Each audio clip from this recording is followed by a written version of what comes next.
Welcome to episode number 1 of Galactic Alliance. I am Sashi, and I am here with my friend Ashley, and we are going to be talking about a lot of cool things. Ashley is a fantastic human being experiencing multidimensionality and just out of this world experiences. So to start, can you give us a little bit of your metaphysical background? My metaphysical background. So I feel like my metaphysical background starts from childhood, like having a lot of paranormal experiences, being exposed to non-human intelligences, having negative experiences, but being so young and being innocent, not really processing that it was negative. The upside of that, though, was that throughout the years, it kind of left a window open in my metaphysical self and consciousness.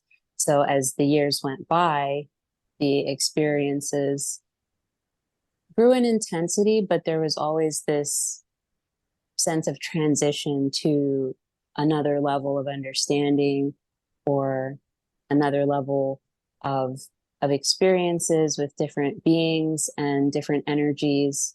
So that's where it started. And along the way, there's been many different transitions. But yeah, that's where the background started. And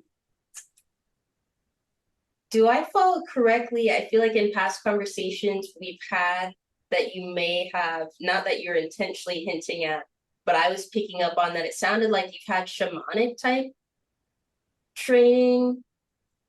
Yes, that was in my college years, 2010. For several years, I worked with a shaman elder, Elder Maggie Walls. She lives on sacred land in the Ozark Mountains. And I found her by accident while looking up information on selenite. And so it was like I wanted a piece of selenite, but I wanted something that was really like high quality because I had read some fakes were coming out at the time. And what's interesting is that a couple of months prior to that, I had been in this phase of like, I really want a spiritual teacher. I really want a mentor. I really want a guide.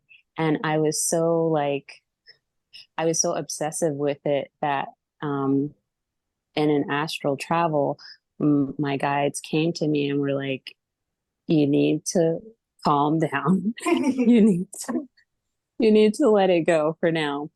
And so, of course, when your guides speak to you, it's not like just someone random telling you Right. or you reading it. It like speaks to your heart. So I was able to, after they said, hey, chill, I was able to calm down and release attachment and obsession. And I'm like, okay, I set the intention that when I am truly ready for my teacher, I will find them. 3 months later, I'm looking for selenite, and guess who's selling it?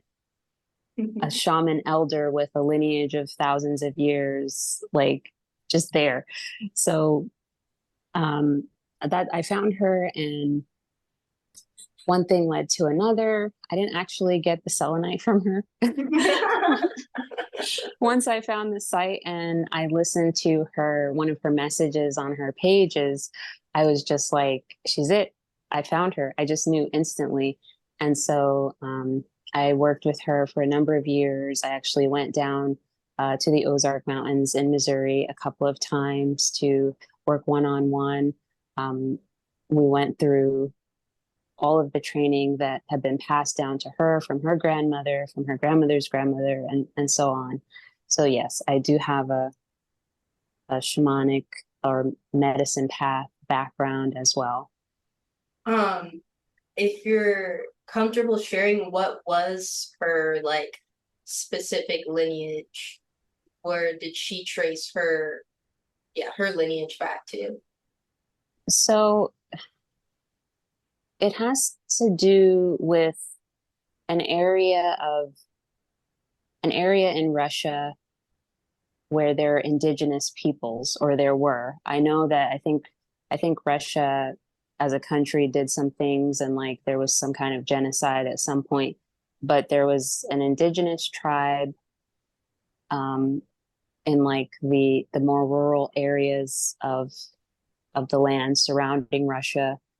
Just going off my memory here, she has pictures and exact names, but that indigenous tribe had medicine women over hundreds of years, and her grandmother passed down, or her great great grandmother passed down the practices and the understandings to her, and worked with her since she was 3 years old.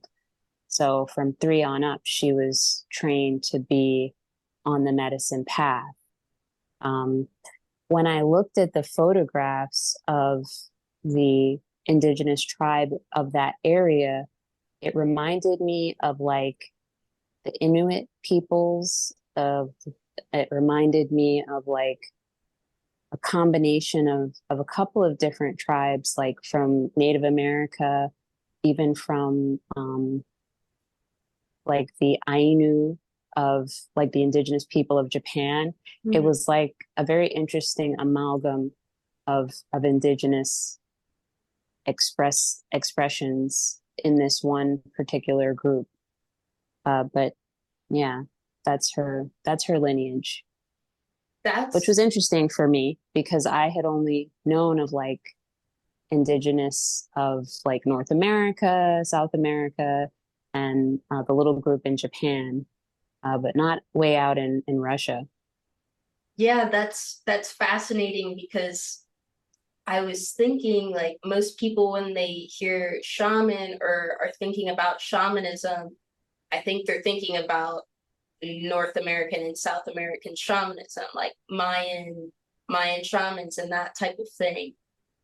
So I feel like that must give you a I wouldn't say very different, but at least very unique perspective on shamanism and the practice and all that entails versus um, the North American types of shamanic practices. Um, it gives me a more unity-based understanding.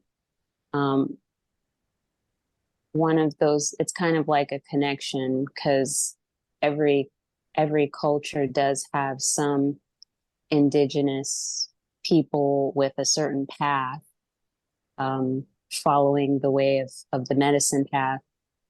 But for me to consciously realize that and consciously experience that and see that, that kind of made that connection that at some point all of the world's cultures were attuned to something deep and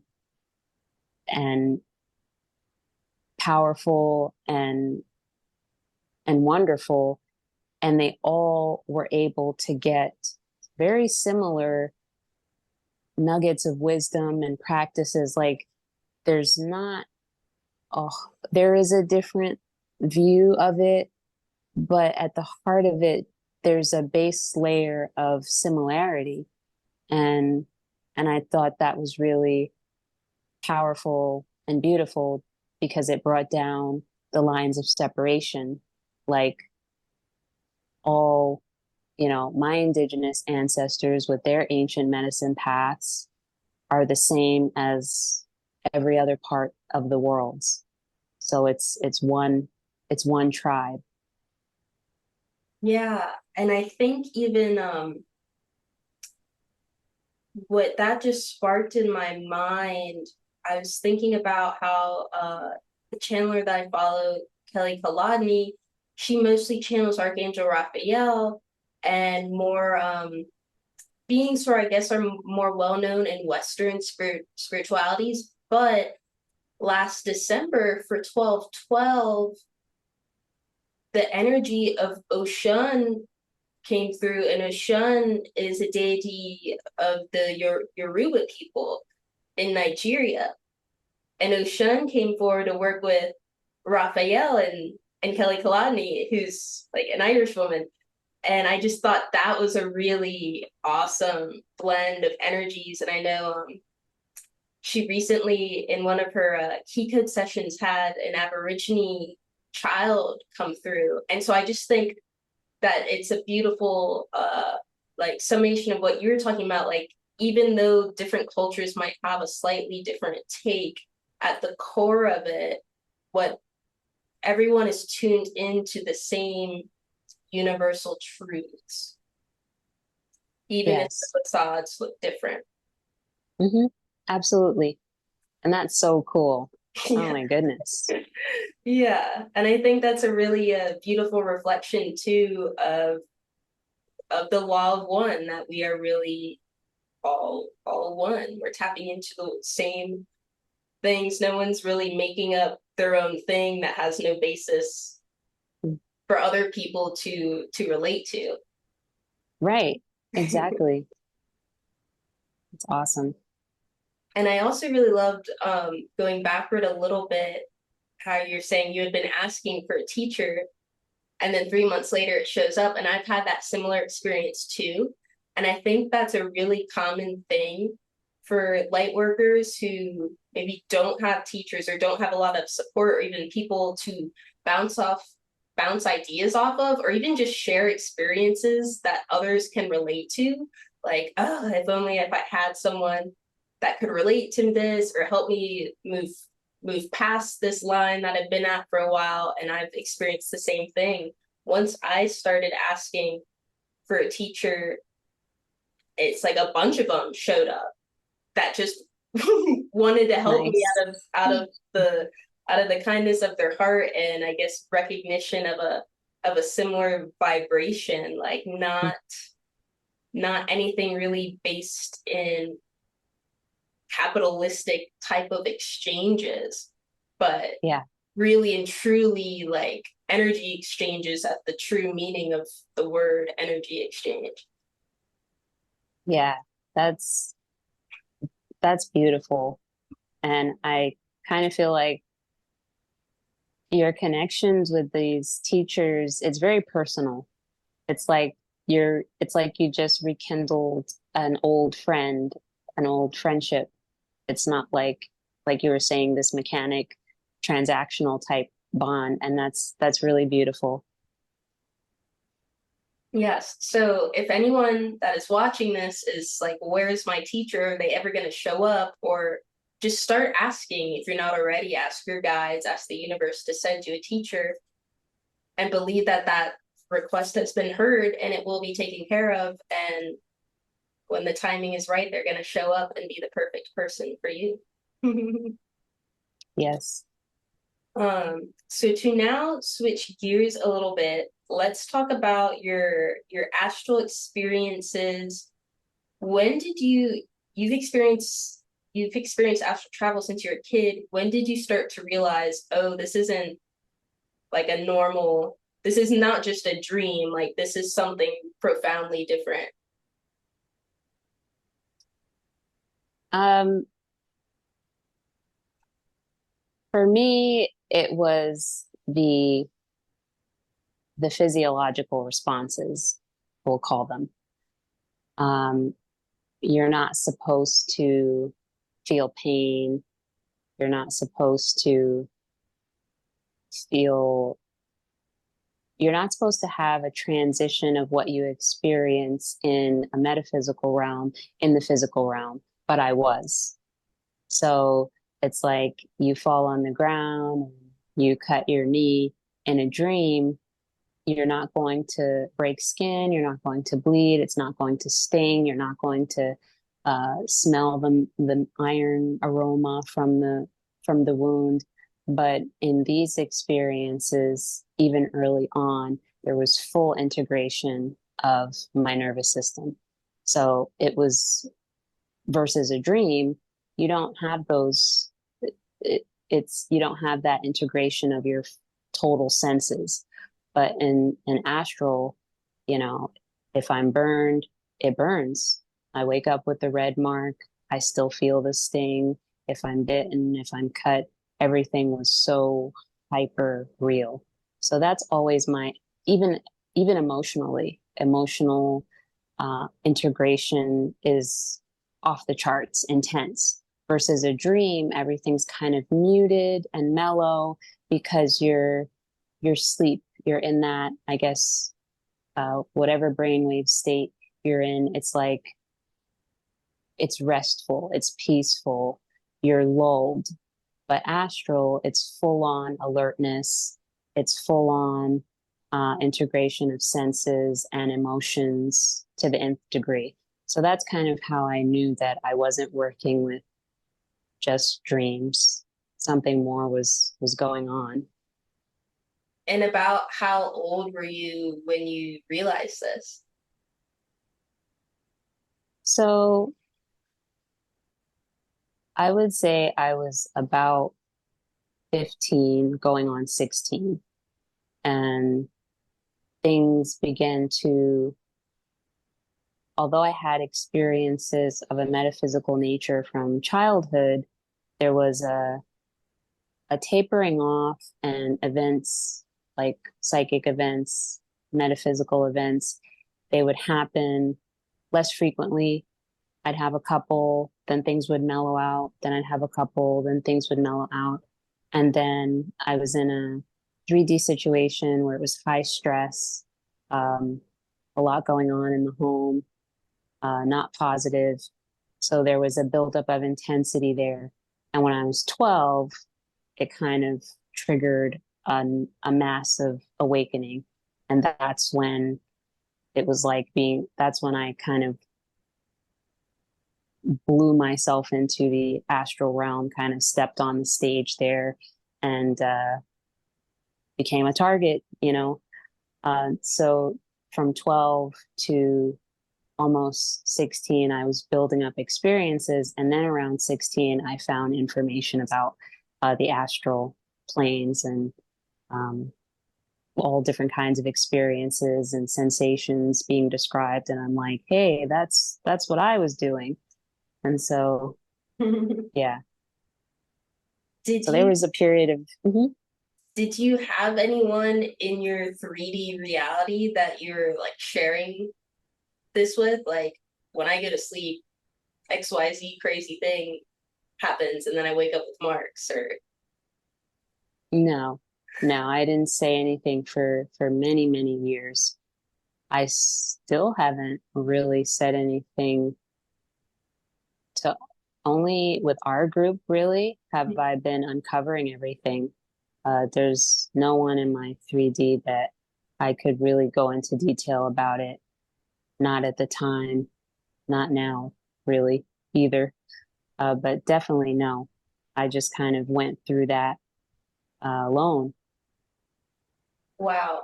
And I can't imagine just having an awakening at 12. I think I think most people, this is just an assumption, but I think it might be true, Hmm. have their awakening at least when they're over 18. And I'm not sure, I'm wondering now, I'm not sure if being older necessarily even makes it easier, because by the time you're an adult, you have all these constructs and belief systems, and not that you don't when you're a child, but do you think having your awakening at 12 made you more open to everything because you hadn't necessarily been fully trained yet to be in a smaller box? For sure. For sure. Um, I think it also helped with resilience. Like, I didn't, despite going through all these different experiences, I didn't have a lot of inputs. Like, as far as there was some positive and some cool, but most started off negative. And I think if I had had information from others at that time, I'm so young, it might have scared the life out of me and made me even more of a target because I'd be emanating fear and you know, just going down that rabbit hole. So I appreciate not having external information at that time because I was more resilient. Yeah. That's really interesting because it's basically like you didn't know that there were things necessarily to even be afraid of, so the fear wasn't there. Not 100%. Yeah. Like obviously I'm like, I don't like this. I don't know what's going on. This makes me scared, but I didn't hold on to it. I was able to experience in the moment, but then detach enough to still function and not let it consume my thoughts. And in these experiences, I'm trying to get at and maybe it's varied, but I'm thinking about how in the sleep state you could be exploring astral realms, or you could be experiencing a parallel timeline, or you could be experiencing a parallel lifetime. And would you say that your experiences were kind of running that gamut of things, of types of experiences, or were you mostly like occupying the astral plane and all that entails? Is there a difference really? There are there are differences in my experiences where as I look back, I'm almost 100% sure that it was a parallel timeline. There would be experiences where, there's full body integration. So I'm feeling, I'm smelling, I'm tasting, I'm touching. I know I'm not in a dream state. Um, but it's not malleable and transitioning like the astral can do, because the astral can be many things and move and twist and present different forms. But this was earth, this was a period of time, this was a location, and I was going through, um, in one case it was like a military related project during an apocalyptic scenario. Um, Another time it was like experiencing ascension, but on another earth. It's like I'm jumping for joy. I'm like, I remember running out to this pier and I'm looking up at the sky and I'm seeing elementals and I'm perceiving beings, and I'm looking at earth and I'm just like screaming like a kid, jumping up and down. And there's a bunch of other people with me also jumping up and down, even though we're like, uh, we're not five anymore, Right. but we're so excited. And it's because we've ascended. So there is this experience of ascension, the way we think of it, on a different earth. And so those type of experiences where it's like I'm with a different group of people, I'm doing some kind of project, there's things happening, it's on earth. Those aren't astral travels. It's like I'm looking through the eyes of someone and I know that it's me, but I can recognize that there's just a slight variation in vibration. So then I know that it's another me, possibly. So yeah, so there have been those experiences too. Having experienced a parallel Earth's ascension, how does that color or inform your feelings towards this Earth's ascension, if that makes sense? It just provides me with even more faith, even more confidence that we're in process of experiencing that now, and that it has already occurred. It's just our ability to resonate with that frequency of reality that is the 4D Earth. Um, it's right, it's right there. It's right next to us, and so um, it just gives me more faith and confidence and hope and joy for for how that will transform our Earth. And also, it's very healing because, as you probably experience, like when you're empathic, you pick up on the struggle emotionally and mentally of the planet at large and of humanity. And sometimes that can wear you out. It's a lot.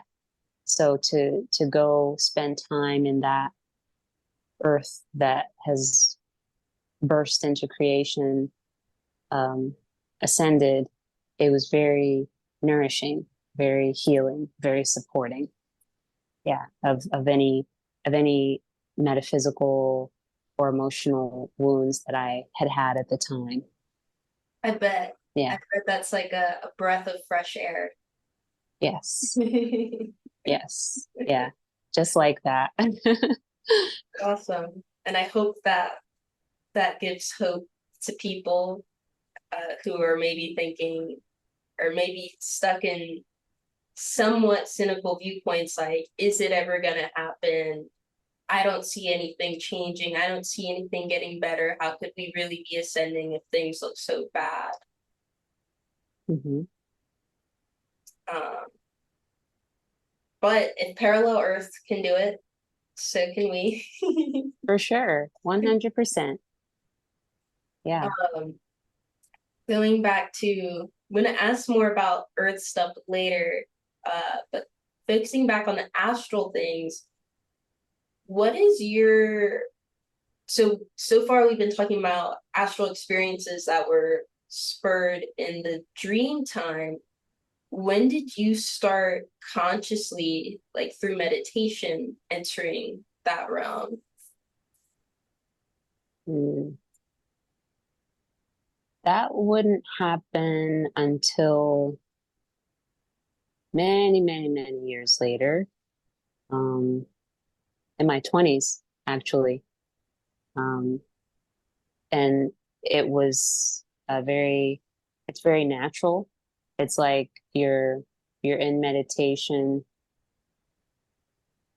I'll start off by saying the goal was never to astral travel consciously.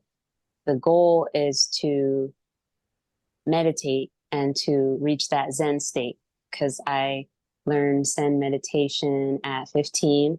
It really helped with all the stuff that was going on energetically and astrally. It gave me some control and energy integration, and um, it was like a foundation. So I've been doing that on and off from 15 till now. And so when you reach that point of absolute stillness, when you reach that point of as still as you can get, I mean, it's not, nothing's absolute, but almost absolute stillness. And then you enter a space of the eternal and you're no longer attached to your identity as your current incarnation, then my vision will blur, we'll call it. It's like if back in the day when you used to have to fix the antenna on a TV and first the images are really blurry and then there's those squiggly lines and then you suddenly get a picture. It's like that. And then I'm usually flying and looking down somewhere. I don't know. I end up somewhere, and then wherever I am, I just begin to look around and follow the train of follow my intuition. It's a I guess it's like being a bird. Like you see birds, they go wherever they want. They fly around, and one minute they're at the park, one minute they're in a parking lot at Burger King. So it's the same thing. It's the same thing for me. I end up different places, but it's being informed by like birds have this higher global positioning system because they're following the Earth's magnetic field. If they're vultures, then they're following like these um, convection tunnels in the atmosphere. Um, it's just an inner knowing of where to go, what to see, what to experience. So that's how it is. Late 20s it started, and the intention is never to astral travel, but it happens naturally during meditation. Hmm. So, if someone that is interested in consciously astral traveling is watching this, would you say to them, if you want to start experiencing it, to go that route of not necessarily setting that as the main intention, but just intend to reach a place of stillness? Yes, I would say start by reaching that place of stillness where you're just observing and you're not trying to um, conjure up anything. You're just breathing and being aware. And as you do that, then you'll notice the transition. And I guess what would be a good marker? When you begin to feel like everything around you is expanding in the dark, like your vision is spreading out, your perception is spreading out, and you get a sensation of lightness, then begin to pay very close attention to the third eye center, to your eyes, and then you'll start to perceive like different visual stimuli, the vibrations, the geometric patterns. But after a certain point, you're going to get a very clear imprint of an area, of a place, and you're going to feel like you're hovering over it. That's not your imagination. Go with that. You are astral traveling. Having astral traveled and kind of learning this practice on your own somewhat, what are some things that maybe you think would have been helpful that you know now about navigating those realms for you to have known when you had first started doing this? Um, Protection for sure. Um, Protection methods, how to not be shining so brightly that you're a flame attracting moths within the astral, because it's a place of duality. There's good things and there's not good things, or let's say there's positive things and then there's negative things there. So I would have liked to learn about shielding myself, controlling how much energy I was putting out, spreading out, and things like that. And and also to know that I'm also always being supported. Like if I had known that I had guides that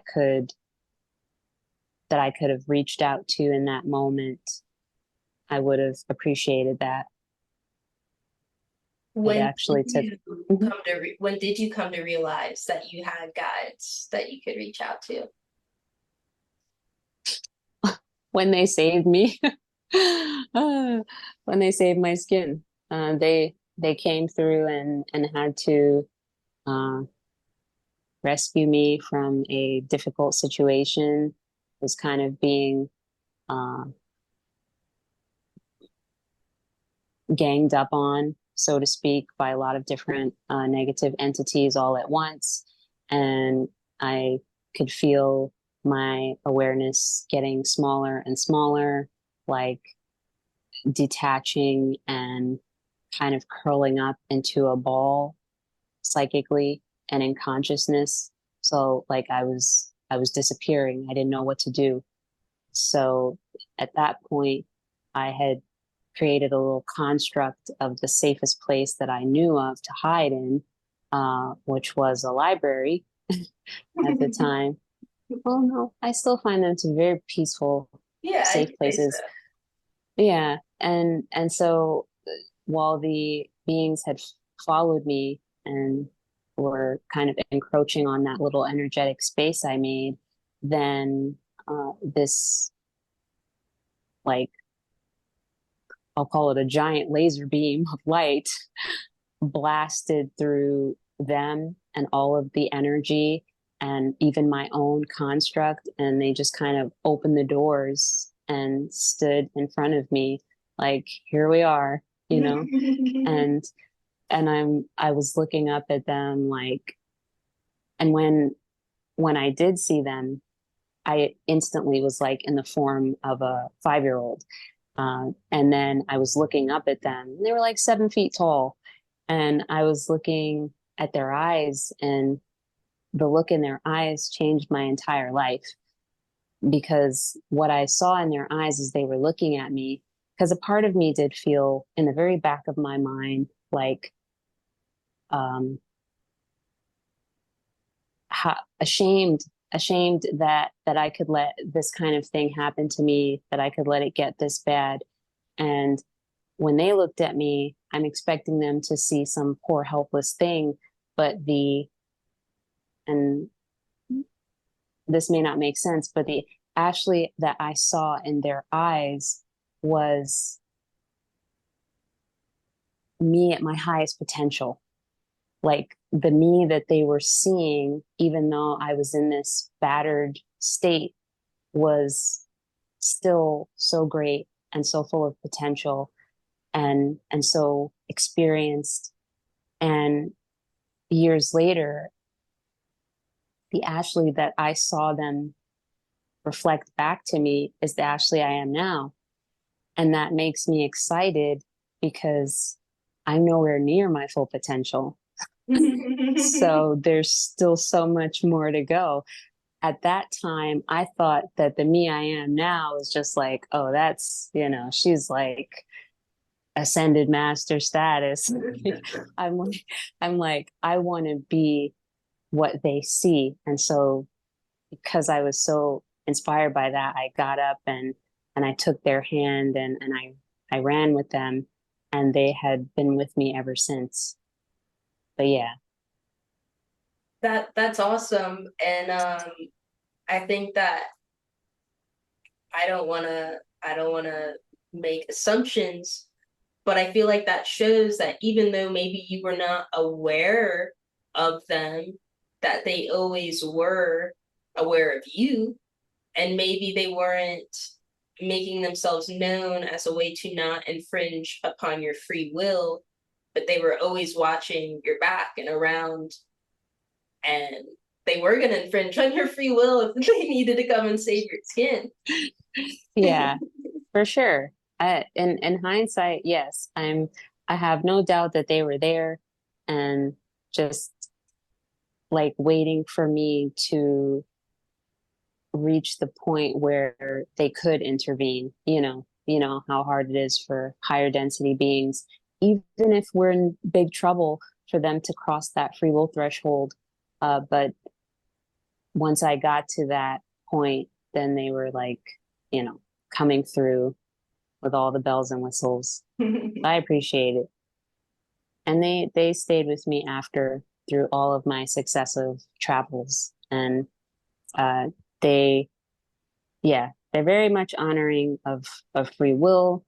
Unless I get into a really sticky situation, then they come down and, well, they step through the layers, and then they assist. That's awesome. Um, could you speak to your from perhaps a 3D standpoint, but maybe not, your coolest experience or encounter in the astral? Something that really, like, because I know you have a lot of cool experiences, but something Mm-hmm. that just totally blew you out of the water. Like, wow, that's really remarkable and incredible. Hmm.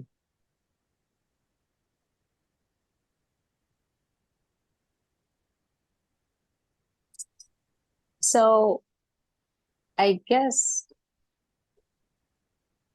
one experience, I mean, I have to comb through many years of memories, but the first thing that jumped out at me, which is I'm just going to go with it because I think intuitively it came up for a reason, is when I was in the okay, there was a lot going on in this one. So I was in the astral and I was dealing with a very conscious negative entity. And this wasn't like the kind where they're a thought form that's been growing over hundreds of years and, they're on autopilot expressing whatever made them. It's not like it was something like that. This was like an intelligent negative being who was just focused on me, we'll say. And so, one thing I have to preface is that instinctively, I don't violate the free will of any beings in the astral. Like, as long as they're not violating my free will, I won't violate theirs or act in a hostile way, like, or a way of denial. So this being instantly knew that because I remember I was telling you about this telepathic link that happens automatically. So they took advantage of that and were pretty much like, I know that Can you explain that you. for people watching who don't know? Okay, so in the astral, in just in metaphysical realms in general, in my opinion, because I express this ability, and we're all human, so I think everyone has this ability. There is an instant telepathic, emotional, psychological link with another entity, wherein you know instantly upon contact or coming into their general field their true nature, whether they're positive or negative, no matter what they look like, their vibration, which is like a hum that you feel with your body, and it's unique for every being, so you know who is who, and also an exchange of their motives and their desires. And if you're connected long enough, you can even see their memories and so on. So I have that. That's the manner of interaction with the other entities that I come in contact with in general. So this one was taking advantage of that fact and like, well, I know you won't do anything to me because at this point I had had years of experiences and I was pretty tough stuff in the astral. Like no one could bully me around anymore. So but it was like, well, it knew that I would not defend myself or like attack as long as it wasn't violating my free will and showing positive traits. So it came up with a smile, held out its hand, shook my hand, and then guided me to its domain. And I went along because it was playing into my uh, weakness of not being able to do anything unless something's done to me first. So I went to its domain. It set me down in a chair and it begins this interrogation. The nature of the interrogation is energetic. So it's like probing its mind and its will through my energy body and so on. And it says, tell me. show me. And I'm like, I don't know what you want. I didn't know what it wanted. I didn't know what it meant. Uh, and so it gets aggravated, really aggravated. And then at a certain point, it I guess it I guess it was putting on the pressure. And only thing I can say is that I felt an intensity building up inside of me. And it's like, show me, show me, show me. And then all of this energy just kind of burst through me. And my energy body was levitating. Then it split open. And then it split open the astral space. And what was in that space, all I could see was light and a giant liquid like flower. That's what I could perceive. But the energy of this was so beautiful and so powerful that literally I was like, my energy body was having tremors and convulsing. And there was just wave after wave of this indescribably beautiful, blissful, ecstasy level energy. And it was just flowing through the entire space. And like, I was transfixed. I could not move. I could not blink. I wanted to cry. I wanted to scream. It was so wonderful, but I couldn't move. Like, it was that good. So once that happened, it ran.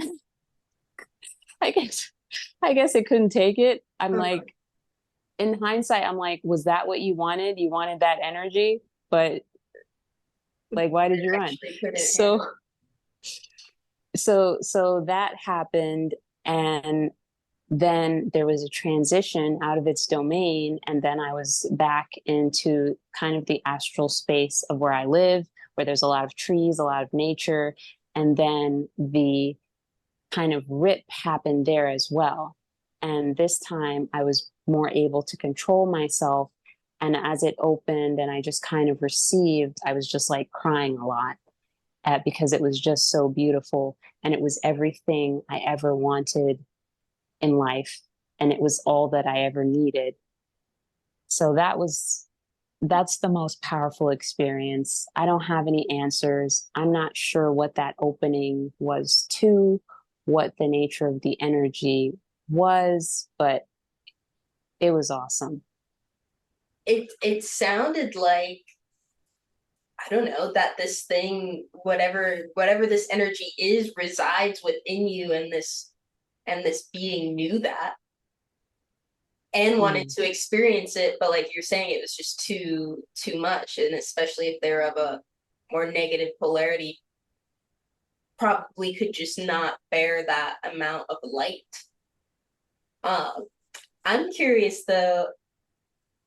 I'm assuming because you established these telepathic links, you knew that it was putting on a facade, right? Like you knew that it was Yes. negative, but was it your curiosity that made you think like, okay, I'm gonna go along with this, just like, where is this going? No. Um, I, it's hard to explain this, but there are certain principles that we have metaphysically set that kind of affect our actions, even if we wouldn't in our 3D waking state agree with. So even though I knew it wasn't positive, on the other hand, I'm like, but I won't violate its free will by attacking it because it's negative and it isn't hurting me. So I must I must follow it. It's kind of like, So that's your metaphysical instinct, if those two conditions aren't occurring, to go along yes, which following. is, yeah, which is kind of crazy because like, it leaves room for things. to happen. But Right. yeah, if those two conditions weren't, and that's how I got in trouble another time too, and my guides had to step in because I was led into a layer of the astral that humans aren't really supposed to go to. And then they were trying to bolt my energy body to that realm to have like a permanent food supply. And I'm like, you didn't, the two conditions weren't met. So I gotta go with you. I gotta go with you and see what you're about. So yeah, but things are different now. I don't have those. I think those were just like, I was still young at that time. So I guess that was the best I could do subconsciously. That's really interesting, this concept of metaphysical instincts, and I don't think I've ever heard it described before in this way, but I do have a a sense of what that is, because in some of my dream time experiences that I that I associate with experiencing like a parallel version of me or another lifetime, I always have this instinct where if there's danger, and this is not something that I do in 3D, but in Mhm. these spaces, if I'm perceiving something extremely dangerous, like life-threatening type of danger, I immediately drop to the ground, activate my 5D Unity Merkaba, and just Mhm. start praying with full faith that that this is going to work and that I'm protected. That's not Wow. something, like I said, that I do in my waking reality, and it always surprises me once I do wake up and reflect on that, like, wow, that's interesting that my first move was to just full on trust in the metaphysical principles that I espouse in my waking life. Mhm.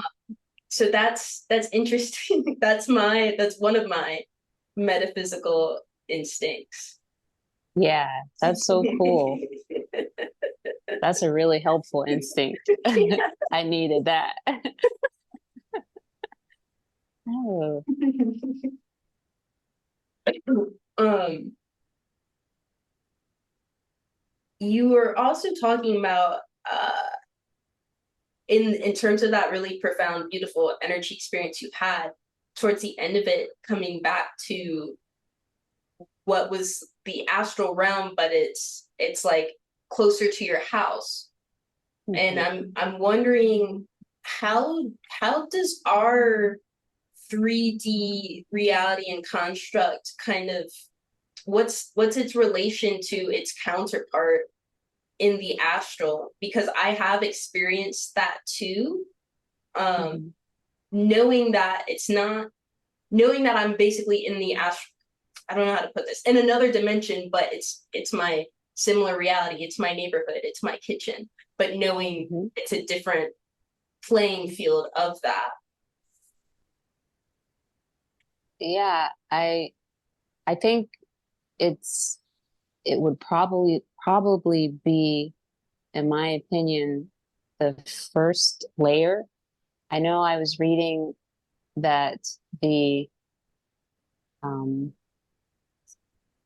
I think it was Hatan who was talking about this in one of the weekend meditations on LO Research's website, that there's 7 layers to the astral, like 7 full on uh, dimensional layers within and that encompass the astral. And so my thought is that layer 1 would be that very malleable, transparent mirror realm of our 3D. Like that might be layer 1, which is because I know that there's astral experiences where people are in the kitchen, they're in their backyard, they're traveling through the city. But then there's also experiences where they're completely detached from a 3D Earth or 3D Earth parameters. So it makes sense that there are layers. Not sure how they're numbered, But to me, that would be like the first layer. And then depending on these circumstances and your awareness, you would go to a different layer for a different reason. I what I know about that layer, and I don't have a whole lot of experiences with that layer, is that it is very linked to the mind, and it's very linked to there can be a direct link to your dreamscape through that. Like like there would be beings that would come to that layer of the astral of my home to try to get into my mental space because they're taking advantage of the fact that there are those occasional links between the dream space and that layer of the astral. So, and yes, beings can be there as well. It's not like just a carbon copy mirror. There are beings there as well. Do you think that when people are experiencing hauntings or paranormal situations around that home, their home, that that is a manifestation of entities residing in that astral layer of their home? I do think so. Yes. Interesting. Mm-hmm. It kind of makes me wonder what are the beings that have access to that, like who who on the spectrum of types of consciousnesses that can exist Mm-hmm. are able to access that. Because on a personal level, like I've encountered something, it wasn't human, it didn't necessarily, it looked ET, but I don't think it was. It just looked it because it had a big head. It kind of looked like Mm-hmm. a humanoid swamp monster type thing. um, and that one was messing with me and my partner. And Mm-hmm. another time I've encountered in my kitchen something that was like, if you think about Venom from the movie Spider-Man, just Mm-hmm. just obsidian, shiny black and buff Mm.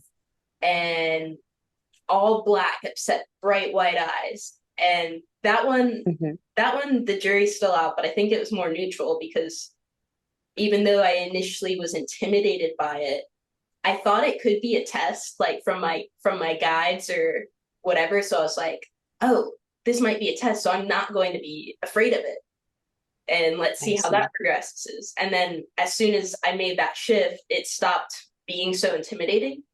And then I kind of blacked out. And then another experience I've had is walking outside my house and seeing these cloud dragons flying Mm-hmm. down towards me. And I don't think that they were malevolent, but it did freak me out because dragons are big and they're intimidating. And it was just completely unexpected. And I ran back in the house and they kind of like followed me to the back door and then we're just walking around.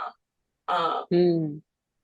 so that just makes me wonder who has access to that level of reality and what's going on, and do beings just live and vibe there? Are they moving between the layers? Like, what is that, their home layer? Mm. I kind of think that it may be more of that they just are there because they're attracted to something.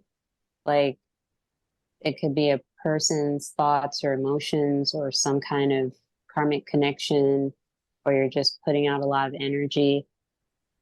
I it didn't seem like that layer is very hospitable to beings thriving because it's so much there's so much 3D-ness to it that it's not like a good home for discarnate beings. But if you're there and they're interested, they will come from whatever layer of the astral pocket that they're in to see what's up. And yeah, but it doesn't seem like they that they lived there specifically. But then I'm also thinking that in cases of like homes, for example, that they may make a space for themselves, like quarantined off from everything else. Like they're not connecting to the larger layer of the astral because, whatever happened to them, if they were murdered or they have some karmic ties to the home, to memories, they just create that space for themselves and are stuck there. And then, they end up haunting and then they need to help to move on or to be kicked out. I do think there's an ability for them to create a space for themselves that's in it, but not a part of it Mm-hmm. 100%. Now, in terms of things that are, for example, people that have passed on, but maybe not necessarily moved on entirely, what aspect do you think is them that has created that space for them to stay there? Because I know like in the Law of One material, I can't remember if it's actually Ra or one of the other groups, but they're saying that nothing of importance, you don't lose anything of importance when you shed this mortal coil. And it was sounding like they're saying in terms of ghosts and hauntings that it's the personality shell, what they call the personality shell, staying behind. And so first, do you think that that is an accurate representation of what's going on? And if that's the case, like what is the difference between that aspect of self and the aspect of self that has already moved on? I resonate with that explanation of like the yellow ray bodies, that being the personality and like the residual echo of memories and habits taking form and being left behind. I resonate with that explanation. As far as my opinion on the, I guess the indigo ray self that would move on and transition to other experiences, I don't think that it actively maintains a connection to the yellow ray body that is washing out. Or because for me those type of things is like flushing a toilet. Like they're doing all these things to slowly wash away their attachments. So they may be throwing things and showing all of their horribleness, or showing their sadness, or playing, but it's all an attempt to wash out the human attachment or the human experience. And maybe it's kind of a way for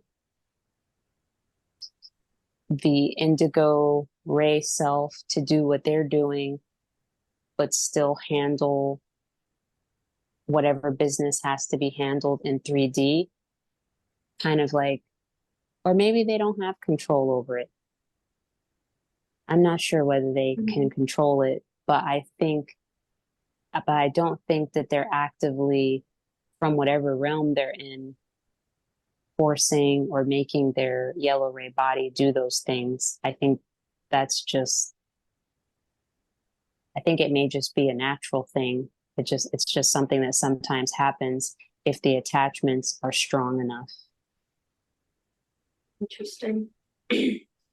Something else that I was thinking about, in terms of like layers of the astral plane, where would you say is the dimension or plane of existence that beings such as elementals are residing in?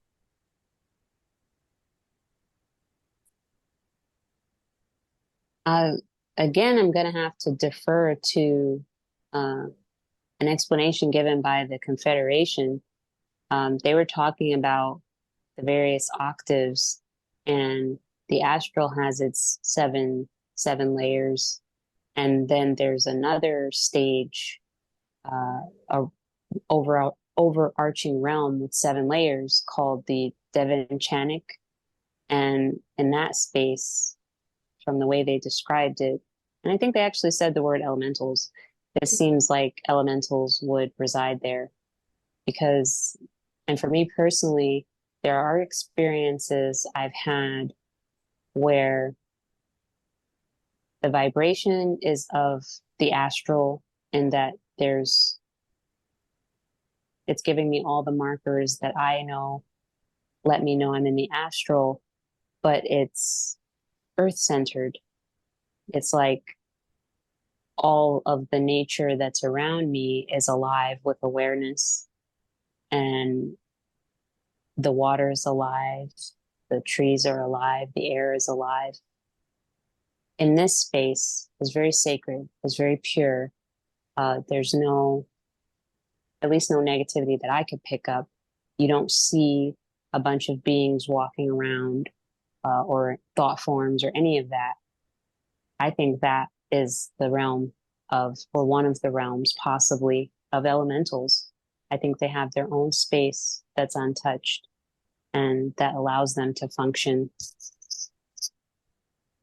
That's really beautiful and sounds like a gorgeous place to be. And I'm wondering,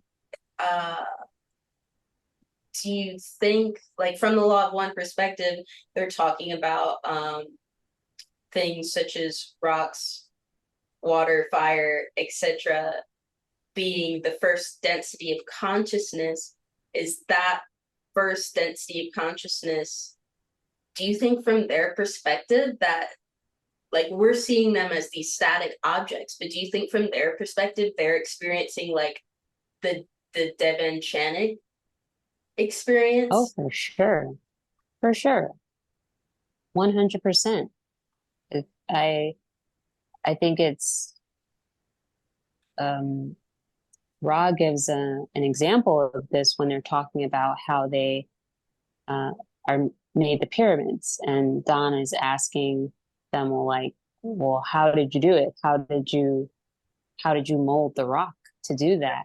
And they were talking about harnessing the power of the law of one, wherein you connect to that singularity of unity within the rock, and then it becomes like each atom of that rock opens up, blossoms into intelligent infinity.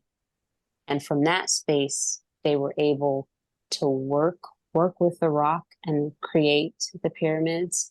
From the description, it was like they connected to the heart and the true nature energetically of rock. And once they were in communication, then they formed, they created together.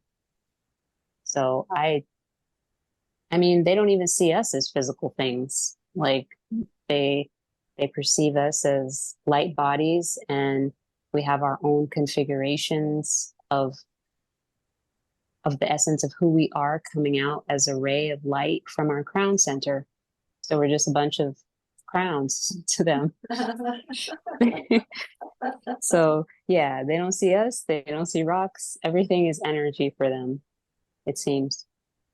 Beautiful. That's a good segue into talking about your planetary healing work. And can you speak to how for you that manifests your connection to planet Earth, your connection to the planetary mind, and the healing work that you're doing? So I think it really started when I met my shaman elder mentor. And of course, everything is centered around the 5 elements, around nature, around respecting the planet, and the techniques and ceremonies that we do incorporate trees and rocks and water and birds and bees and flowers. And so I've always loved nature, but then it really became my connection deepened psychically, emotionally, spiritually, physically during my um, apprenticeship. During those ceremonies and meditations, and even experiences in dream time, I would meet different beings that were like elemental. So, one particular experience was very profound. I was in that I was in that first layer of the astral, we'll call it, of like my university campus, and it's very nature-esque. Like there's trees, a river runs through it. There's a lot of different protected species there, so it's just beautiful. It was a perfect habitat for me to grow and to practice at that time. I was in the astral, and I was with one of my elemental companions. It's a 3D tree. I named him, well, not him, but I named it Ojisan. And I had an instant energetic connection with this tree. I can't explain it. It's just like I saw it and I'm just like, I know you. We know each other. And there was this energetic reach out right to the heart where it was like, I see you, you see me. And so Was that knowing first on the 3D physical reality, or was it first in that first astral layer? it was first in 3D. Like I was walking past on my way to, I think, pre-calculus or something. And then I actually had to stop and look at this tree.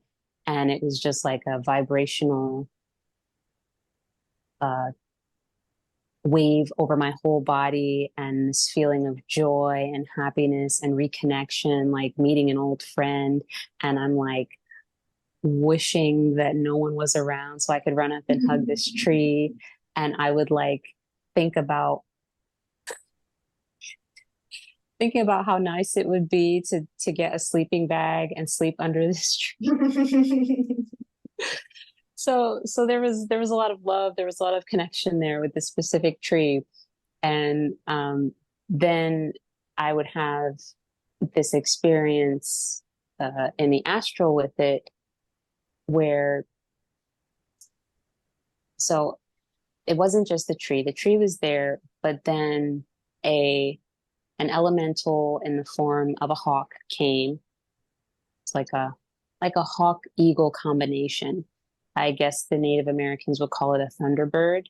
And then there was a northern turkey vulture. And if you look up turkey vultures, they're a beautiful totem. They're a beautiful power animal. Um, they're known as the golden purifier, Cathartis aura, and they're very protective, but they do no harm. They're peacekeepers. In 3D, they're nature's garbage disposals. Like they're so helpful to the planet healing itself. And they were on the verge of extinction, but they're back now. So that's awesome. But so there were these two um, bird beings there, but I perceived that they were elementals, and they were telling me, we're going to connect your heart chakra to the core of the earth. And so this very large portal opened, and this tree was, I guess, the gateway to it. And so what's interesting is that there's a certain type of awareness I have when I'm in the astral, but this awareness was like 3D, was like my 3D waking reality. And they relayed to me telepathically that there was a specific way to do this, but that they didn't want to share it with me step by step, because if I shared it anywhere else, it could be used, for negative purposes. So they gave me a choice, but you can look anyway. You can look and tune into how we do this, and that's your choice. So they were giving me a choice to watch how it's done, and then, of course, I would say, I will never tell anybody. I'm honest, I swear. But also, there was the choice to watch and never tell, or to respect their request and not watch at all. So in that moment, I knew that that I had to let the process go on, but not tune in or watch how it's done. So I kind of turned off. And this And is when the that happened, process of connecting your heart chakra to the earth core. yes. And so I turned off my awareness. I turned it way down so that I wouldn't perceive anything, and I let them do their work. When I got up the next day, everything around me was like high definition. I kept rubbing my eyes all day because everything I was looking at was like glimmering, it was shining, it was alive, it was like 3D glasses. And I'm just looking around at everything and feeling this really intense joy and connection and awareness of all of the nature that was around me. And so from there, even though like there was nothing specific that happened relating to that whole portal situation, I would have more experiences with elementals in dream time, air elementals. I would I would practice doing power songs and bring storms and then bring rain, and I was doing a lot of playing with the connection to elemental energy and to earth. And then I would have these profound experiences and meditation where the earth's energy, or what I can only perceive as earth consciousness, coming through to interact. And I would be conversating in a language that, I don't know what the language is, but I would be speaking it and knowing that the planet that was in my mind's eye was understanding it and relaying information back to me.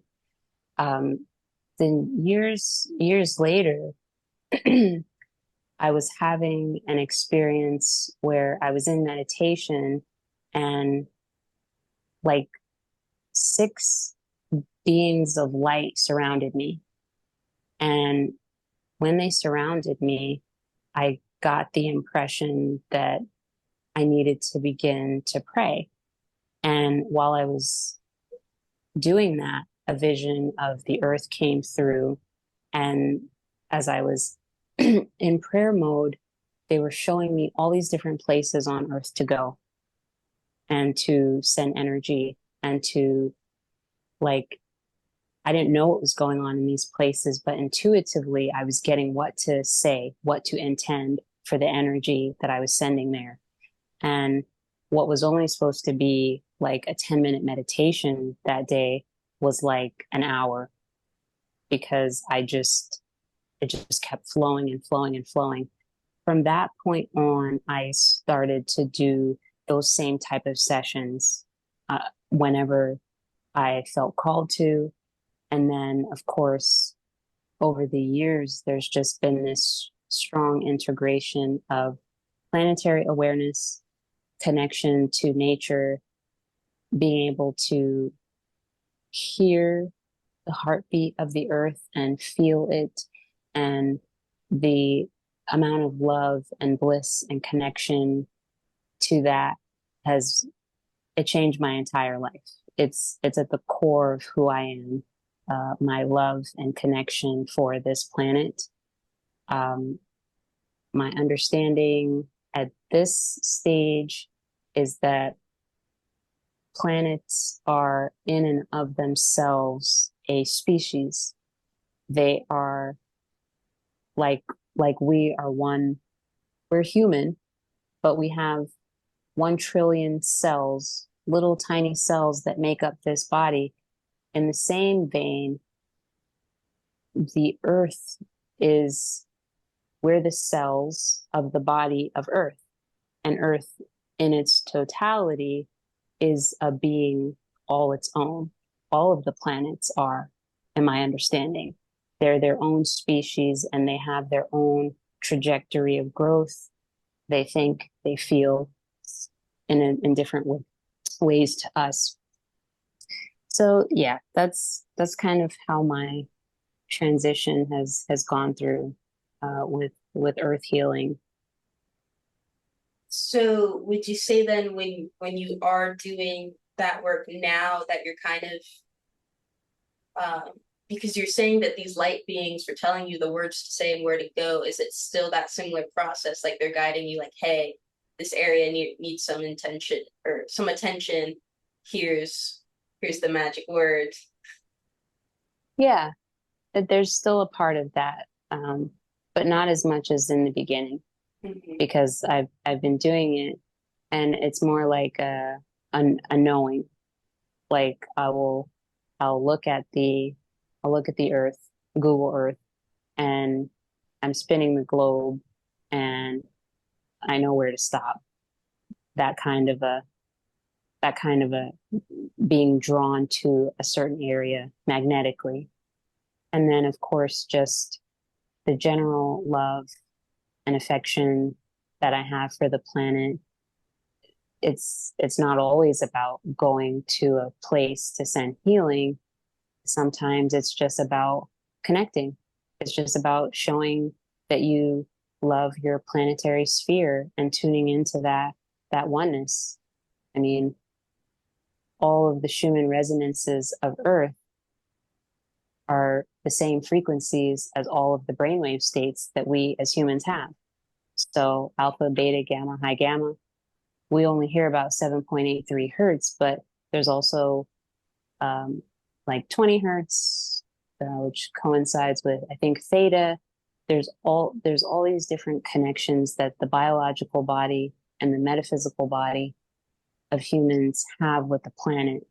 And I think that from the moment my heart center was connected to the earth core, and the moment I embarked on the medicine path,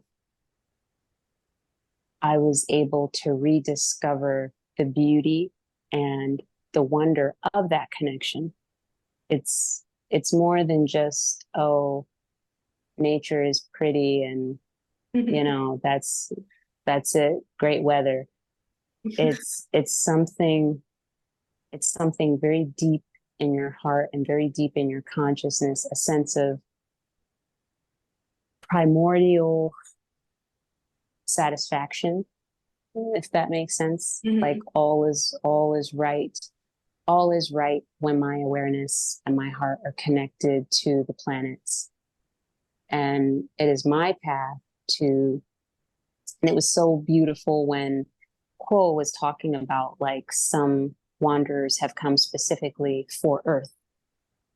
Yes, service to humans, but for Earth too. And so I'm definitely one of those that have come for Earth and to be with Earth as it progresses through the densities.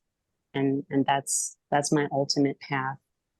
And I guess like the closest thing, if you're wondering, like, well, what do you mean connected to the earth? Watch Avatar Way of Water, Kitty, how Kitty was saying, she feels the planet and how her interaction was with the planet and how it responded to her. That's the kind of bond that I'm talking about. It's something next level. And it may have something to do with past lives for me, because I talked about this with Whitney in another group meeting, that I would have memories of being on stellar craft during a time of war. And I I was like in full gear, um, but I was not fighting on the front lines. I was very aware of the ship's parts. I was very aware of like the mechanics of it, the coolness of the metal. I put my all into the ships. But there was this great sense of loss. Like I didn't have a home to go back to. The planet was destroyed, and there was only endless space and fighting. And to touch on that sorrow, I don't know what kind of being this was, but this particular aspect of myself felt such great sorrow for not having their planet anymore, for not having a home in the depths of space for miles and miles. There was nothing. There was nowhere to land. And so part of me still has connection to that sorrow. So for me now to have a planet, to have a home, and that planet is as invested in me as I am in it, there's such a powerful and indescribable feeling, such a powerful closing of the wound cosmically, and and that's an ongoing process. I think that created such a deep cut that now in this life I'm like, I love you, Earth. You know, you're all I'll ever need. Thank you for being my home. Thank you for taking me out of the emptiness of space and giving me a place to rest. You know, I have my home. I have my planet. Finally, I have you. So it's that kind of thing. That's an incredible bond. And I think it's a I don't want to say I don't think it's that uncommon for I'll use the word star seeds to have that type of experience in their uh soul imprint or oversoul experience or Akashic records, whatever, of having had a planet destroyed. Like sometimes it's maybe nuclear warfare or just warfare of some kind, or maybe it was an accident, but it happened. And I've heard of several different instances of that, not only within our own solar system, but just in galaxies beyond, and in Lisa Royal Holt's Pleiad or the Galactic Heritage deck, they talk about the Pleiadians having, and I can't remember the exact story, but their home Mhm. blew up because of mistakes they made, and that Wow. created such a wound. Um, I'm wondering what. So maybe not every single person is going to be able to bond as intensely with the earth as you have experienced, but what would you suggest for people who do want to increase their connection to the earth and to the elementals in a perceivable, meaningful, beyond just intellectual or mental type of way? Like, are there any practices or meditations or exercises that you would suggest for creating that sort of bond? Mhm. I think I would start by just saying like physically be outdoors as much as possible. Um, Walk on the grass with bare feet, look up at the sky. You don't have to think anything, just be in nature and feel. Just feel. Um, Tap into your inner child.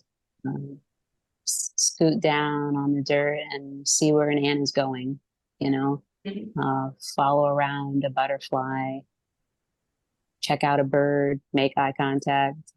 Like I think the fastest way is to just be around nature and experience it as it is. You don't have to do anything.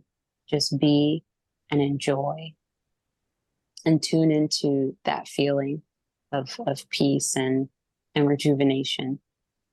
And then over time, you'll begin to feel that hum and hear the voice of the earth. And then it goes up from there because there is this telepathic link, and it is unique for everyone, but the earth talks to everyone. So the manner may be unique, but the earth will speak to you, to anyone. And I'm not to put words in your mouth, but I want to, I guess, make it clear for people not to expect necessarily like linear words. Oh, I watched this video Right. and actually said that the earth was going to speak to me, but I don't hear anything. Yeah. You're not going to hear actual sentences like we're saying.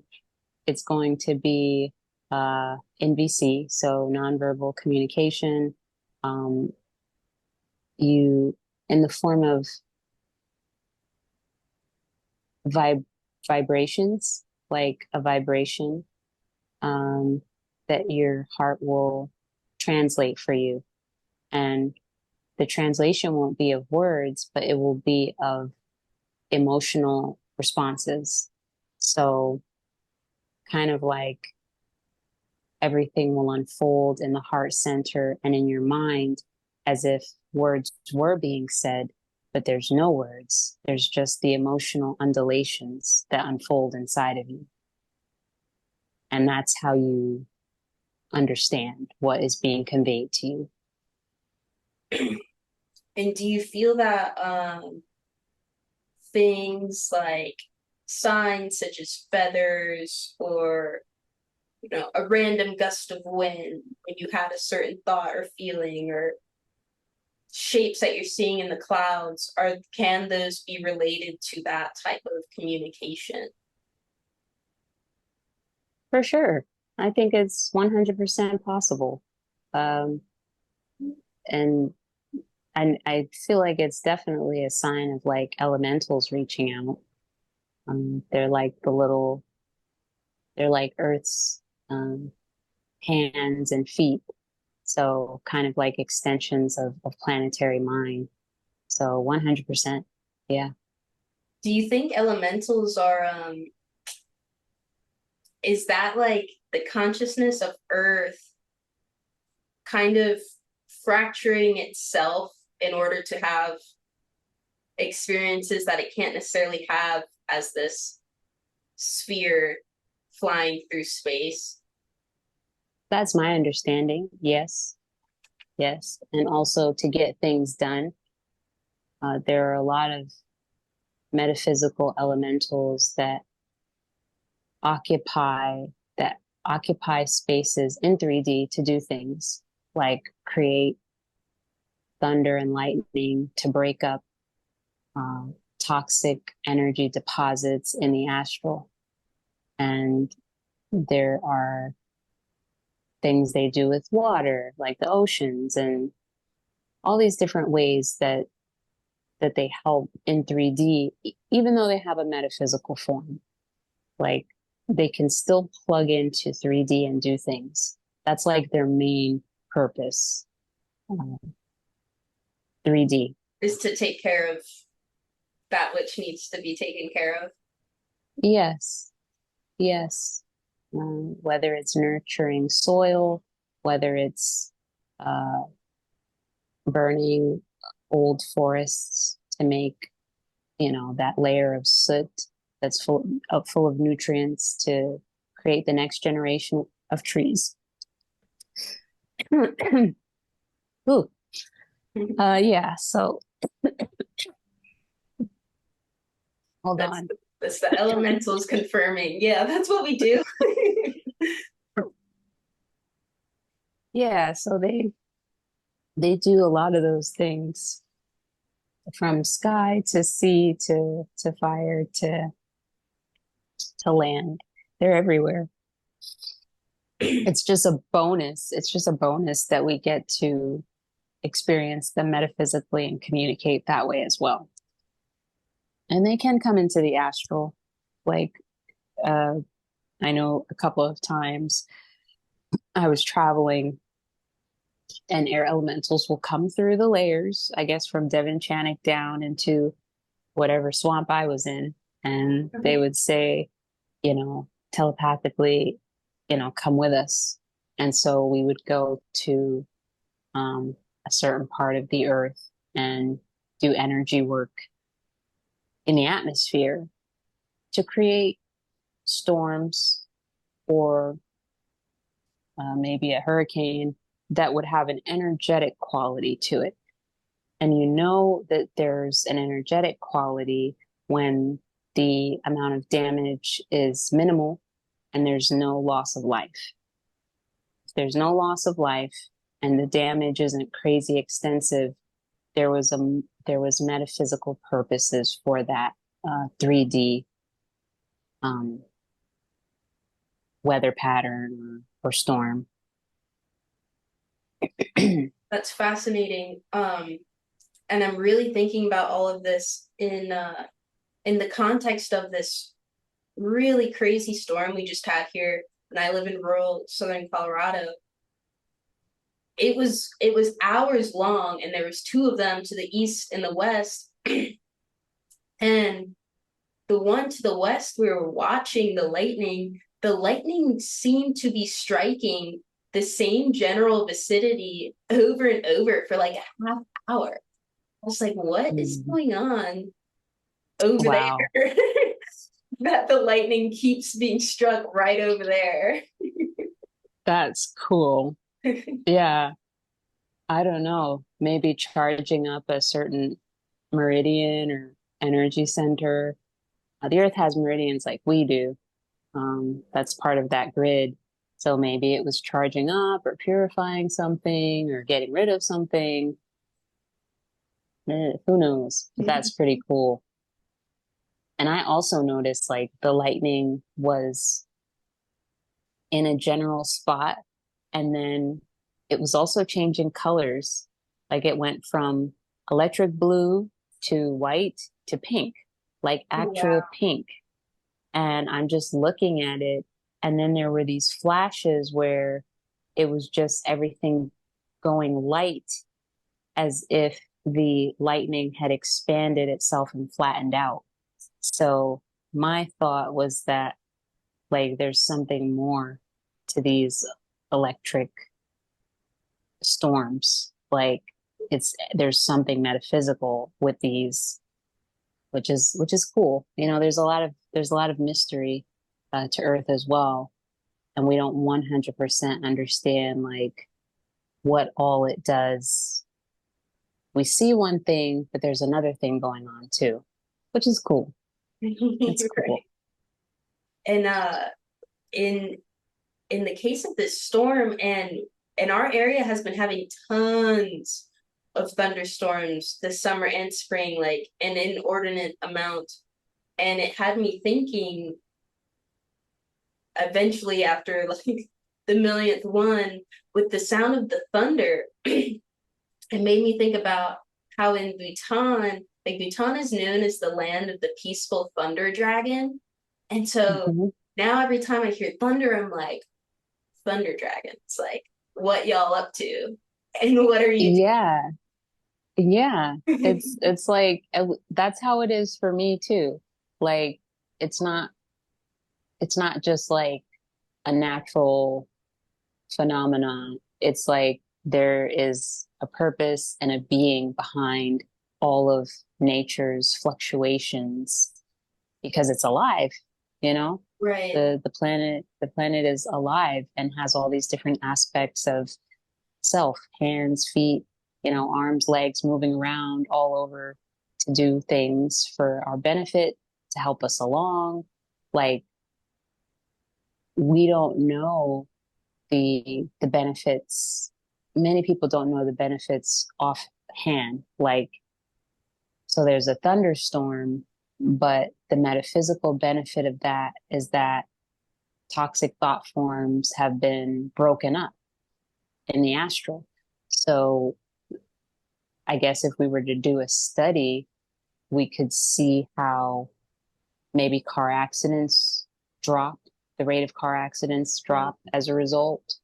Maybe there's less altercations among each other.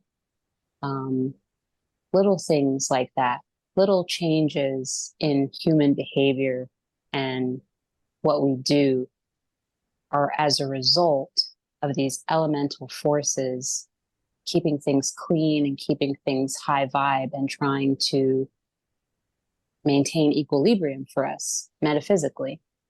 So I always think that too. Yeah, and it's really amazing and wonderful to know and acknowledge that we are being helped by such consciousnesses, that so many unseen things are working to help us without asking much in return, really. And in the Hathor material by Tom Kenyon, the Hathors give what they call the four foundations of ascension, and one of them is having a relationship with the elementals. They place a lot of importance on honoring the elementals, and they focus more on how they form basically the foundation for our reality. Um, but they don't necessarily go into the services, even though forming the foundation of our reality is a pretty big service, but they're not going Yeah. into services in terms of like clearing the energy fields, clearing toxic thought forms and all that. So I feel like that just adds more. If anyone needed more of a why should I care that much about elementals? Here's another reason why, because they're performing all these incredible services for us. Yeah, 100%. And they, and again, I want to share that they are active, they can be active in the astral realm. If you want to travel with them, you can. If you want to experience their realm, you can. And there's, I mean, it's not going to be like communicating with a stellar being, but it will still be a meaningful exchange.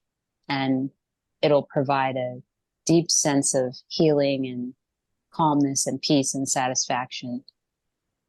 And one thing I received intuitively is that when you're doing your, and this is the way that I do my chakra meditations from now on, each of the energy centers has an element associated with it. So, you know, you have earth, you have water, you have fire, but I call it the divine fire. Um, you have air, you have ether or space, then you have light, the inner light, and then what you would call consciousness or spirit at the crown. So what I do is in meditation, um, rather than just saying like Muladhara, Svadhisthana, Manipura, and going through the Sanskrit names, I would just say earth. And then you tune into the root center and tune into the earth element. And then I will say water. And then you tune into water and you tune into that element.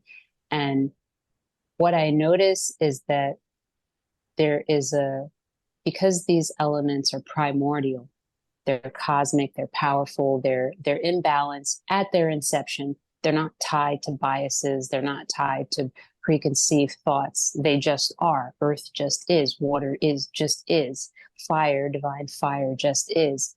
When you ignite and when you ignite your energy centers, you stimulate them and you connect to that raw element, balance and healing come to the energy center naturally. It takes no effort at all. You don't have to think about certain thought forms. You don't have to do certain energetic movements of the chakra. Just attune to that element and do it over and over. Earth, water, divine fire, air, ether, light, spirit, or consciousness. And it's changed the scope of my energy centers and how I feel overall. That's a beautiful practice. Thank you for sharing that. I've never, I mean, I've been aware of the elemental associations with the chakras, but I've never heard of kind of taking away everything that is usually taught about the chakras and just focusing on the element. And it's so simple, and I've really found over time that the simple practices are really what's most profound. And I think sometimes it's hard to believe that, like, really, I only have to do this, I don't have to do this complicated visualization, like, are you sure? Yeah. I wouldn't have done it myself because I have, I know all the complicated things to do, and I've been doing them for a long time. But courtesy of the elementals, this just came, and I'm like, wow, why did I do this before?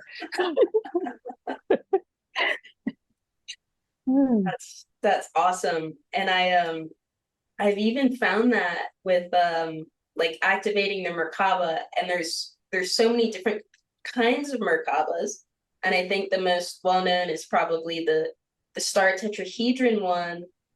And Drunville's method of doing that is like 17 or 18 breaths. It's not simple at all.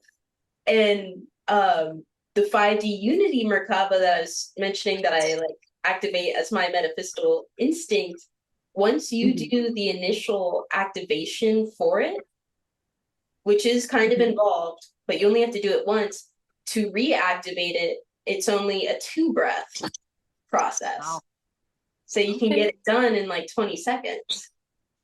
Yeah. I think it's like a human thing to be expecting complexity and the tediousness of extra steps. Like, it's probably for us, it cements it more, but sometimes, like you were saying, the simplest things are the most impactful. So we have been talking for quite a bit, but there's 2 more things that I'd like to do before we end this very fun conversation. So you have shared with me that you have had experiences connecting to source, connecting to the one consciousness. Can you explain that for anyone watching, what that's like, and how that shifted your perspectives, how that informs the way that you interact with people, with life in general? That's a big question. So connecting with the one infinite creator, or what I like connecting with intelligent infinity, is, well, first it's through meditation. Like, that's the precursor. When you enter meditation, there's a falling away. Like, you fall away from your attachment to 3D, you fall away from your attachment to your current incarnation and all that you think that you are, or that you've cultivated yourself to be. You step into this sensation of like spreading out and being in everything, in all the spaces of existence as far as it goes. and you're in this eternal space, and from the heart you feel connected to every living thing, and it's like you perceive that as a vibration, the vibration of cat, vibration of ant, of leaf, of tree, of sun. All of those vibrations become something very simple and very small, and they wash over you, they wash over your heart, they wash through your heart, and then you feel them all at once. So there's no separateness. And this also happens with humans. And for me, in this state, there's no other place I would rather be. Like, when I reach that state, all is well. There's nothing else I want. This is everything that I need, and it's just perfect. And what I'm also overcome with is this indescribable joy. And I was so like floored when I read in the Ra contact, when Ra is saying contact with intelligent infinity will manifest in a human first as an indescribable joy. So I'm like, okay, so that's a thing. So you'll have that indescribable joy. You'll be feeling like you're spread out thin, and you're everywhere. You're in the spaces of everything, and everything is vibrating through you, and you process it with love.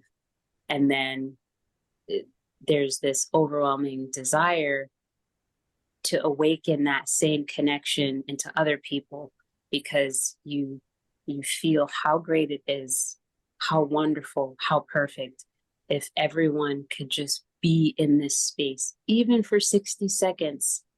All of the chaos would end, all of the fighting, all of the pain, all of the suffering, all of the addictions and obsessions and distortions would end if everyone could just let intelligent infinity unfold within them, become the gateway as intelligent infinity. So that's kind of a description of what it's like, at least for me. That's how I perceive it. As far as reaching it, again, meditation, and then the desire to, well, I think first and foremost, you have to want to, like, you have to want to experience that, be open to reaching the source and understand that it's within you. It's like you have this, we all have this mental, emotional, spiritual umbilical cord connected to source. And Quo was talking about like how the deep mind is connected to it, and you can work with intelligent infinity through the unconscious mind, like requesting that you learn from it and work with it during dream time. And I had some pretty interesting experiences with that. Like, Quo talked about not really that the conscious mind doesn't quite understand how the unconscious speaks. And so I was in this state where I was perceiving my unconscious, and it was just like a malleable space of waves and energy. And it was like it was trying to form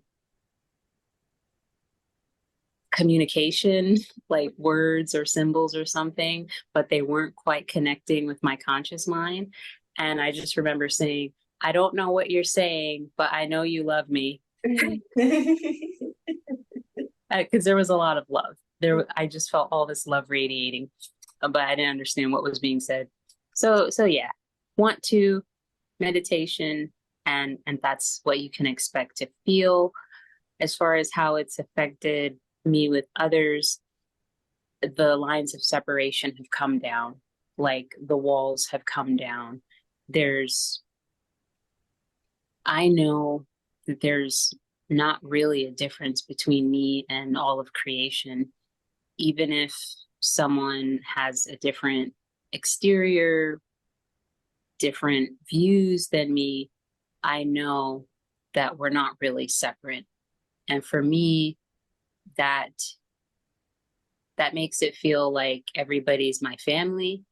That makes it feel like I'm close to everyone, from birds to bees to leaves to people. It's like it's this sensation of having one big interconnected family and wanting to grow that, wanting to share that. And that brings a lot of joy. It brings a lot of peace. It makes service like a natural thing, because if it's your family or if it's your other self, you naturally want to serve them. You naturally don't want to judge. You naturally, even if they're being a jerk, can find this place of like, you're not my favorite person right now, but you are me. So, I'll let it slide. So yeah, it does have a profound effect on how you relate to others, because it's not others, it's you. Like, there's something very powerful about not just seeing it as another part of you, as a reflection of you, another reflection, but as you. And so when I see other creations as me, not another part of me or another reflection, but as me, that's Ashley. I know what it looks like on the outside, but it's me. Then that changes the interaction completely. I bet. And I think it's 100% a different, like, it's one thing to read esoteric texts and channeled material that are telling you this to be true versus having the experience of it being true. And so you're describing it as like a falling away. And to me, that kind of, in my mind, the way that I'm picturing it, it's like, this is a connection that exists, that is there, but we have blockages that are just blocking us from being able to tap into that. And so what would you say is like, how do you release those so that you can access the intelligent infinity within? That's another loaded question, because there was no 12-step process. Right. The way that I experience reality now and my principles and perceptions is a result of decades of living and experiencing things and reading things and integrating experiences with readings and connecting with people and going through life. So I can't really say that there's one specific way or ways that any individual could tap into that, aside from meditation and the desire to. It all starts with the desire. It's okay to not be able to connect. All you have to do is want to. That's what I would say is the most powerful thing. As long as you want to, as long as you make space for that potential, it will come. Yeah, I think that's a good thing, because for me, there have been several points in time where I'm like, I don't want to hate. I don't want to be separate. I don't want there to be this contention on planet Earth. I don't want to be constantly suffering.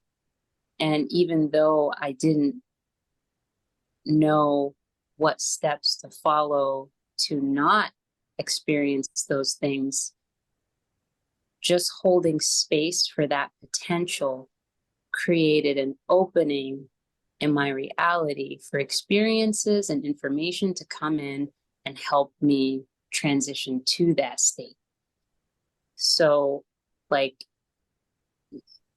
want to and make space for it. Because if you really don't want to be separate, you won't be. If you really want to put down the walls, you can. You can. I just think, like, I want to know. I want to know you. I want to connect with you. I want to serve you. And, you know, you can look at people and you can look at situations and you can look at different parts of Earth, and you can just ask yourself, how do I know you better? How can I connect with you better? I want to. I don't want there to be separation. I don't want there to be suffering. Just saying those things, just saying it mentally, saying it to whatever you're facing, whether it's a person or a situation, that is a very powerful first step. I can't say what happens exactly after it, but it's usually experiences, it's usually intuitive downloads, it's usually information that follows to help you with that. That's beautiful. And again, coming back around to how simple so much of this can really be. Yeah. And you're right, because you said that there's a difference between, like, reading esoteric information that says stuff like, you know, oneness, be in unity and all this, and to experience it. And asking those questions in your everyday life gives you the opening to experience it. Because if you can experience it, it doesn't go away. No one can take that from you. Once the walls go down, they don't go back up.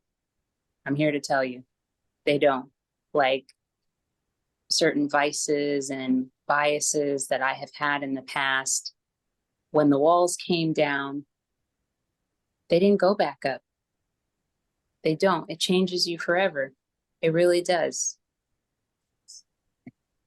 That's incredible. So, and don't be afraid. Yeah. Don't be afraid to connect. Don't be afraid to be one. Nothing's going to happen to you.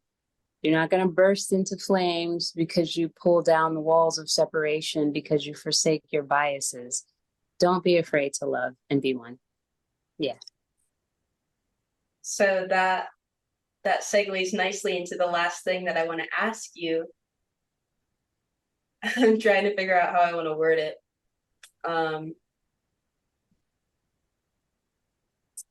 For you, what is the meaning of love?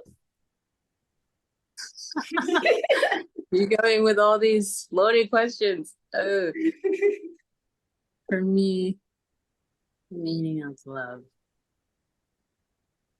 For me, it is acceptance. For me, the meaning of love is acceptance under all circumstances. Accepting of yourself, accepting of the creation and all its other forms. For me, acceptance is one of the highest forms of love, because you don't hurt what you accept, you support what you accept, you nurture what you accept, you will listen to what you accept, even if it's not saying things that you agree with. Acceptance is love to me. Love is acceptance to me. Yes. And joy. Joy is like, acceptance and joy are like love in motion for me, because joy is that aspect of love that spurs you to create and reach out to others. and to provide them with service, whether it's offering a healing, offering advice, helping someone across the street, giving someone directions. Joy spurs you to action. They're hand in hand. Acceptance and joy. That's love for me. That was a really phenomenal quote, and I wrote it down so I'll never forget. Acceptance and joy are love in motion. That's so incredibly beautiful. Thank you so much for offering me so much of your time and knowledge and experiences, and in being so open. There's so much I feel like we've just scratched the surface in the incredible things that you have to share. Um, Thank you for agreeing to this conversation. Um, and just thank you for being here on this planet, in my reality, for all the services in your various forms. Um, and I hope we can do this again soon. Of course. And thank you for granting me a space to share things, and for offering me queries that allow me to put things into, distinct levels of information. I just appreciate it. Thank you for granting me a voice, and I look forward to the next time. Awesome. Thank you so much. And Thank you. thank you for everyone tuning in to the first episode of Galactic Alliance. I think it was a pretty big one. Um, until next time, goodbye, everyone. Namaste. Bye.